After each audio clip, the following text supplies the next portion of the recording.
മയക്കുവെടിയേറ്റ തണ്ണീർക്കൊമ്പൻ ചെരിഞ്ഞതിൽ വനംവകുപ്പിന് വീഴ്ച സംഭവിച്ചെന്ന പരാതിയുമായി Palakkad elephant lovers forum.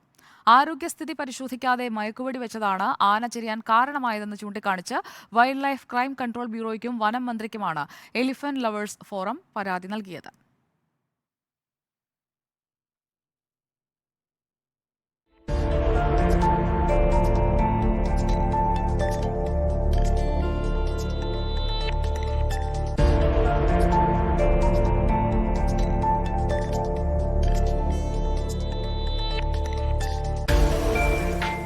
കൃത്യമായ നിരീക്ഷണവും പരിശോധനയും നടത്താതെ മയക്കുവെടി വെച്ചതാണ് തണ്ണീർക്കൊമ്പൻ ചെരിയാൻ കാരണമെന്നതാണ് പാലക്കാട് എലിഫന്റ് ലവേഴ്സ് ഫോറത്തിന്റെ ആരോപണം. വന്യമൃഗങ്ങളെ മയക്കുവെടി വെച്ച് പിടികൂടുമ്പോൾ ശരീരത്തിലെ സമ്മർദ്ദം കുറയ്ക്കാൻ കറുത്ത തുണി കൊണ്ട് മുഖം മറയ്ക്കുകയും ശരീരത്തിൽ വെള്ളം നനയ്ക്കുകയും ചെയ്യും.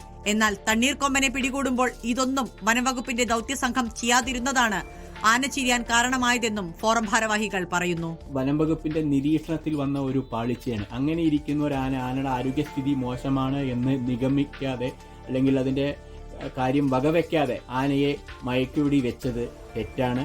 ഈ വീഴ്ച വരുത്തിയ അധികൃതർക്കെതിരെ south region wildlife crime department deputy ഡയറക്ടർക്ക് ആനപ്പുറം സംഘം പരാതി നൽകിയിട്ടുണ്ട്.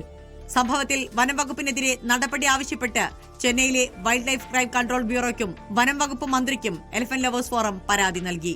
പിഴവ് സംഭവിച്ച ഉദ്യോഗസ്ഥർക്കെതിരെ അന്വേഷണം നടത്തി വകുപ്പ് തല നടപടികൾ സ്വീകരിക്കണമെന്നതാണ് ഫോറത്തിന്റെ ആവശ്യം. റിപ്പോർട്ടർ, പാലക്കാട്.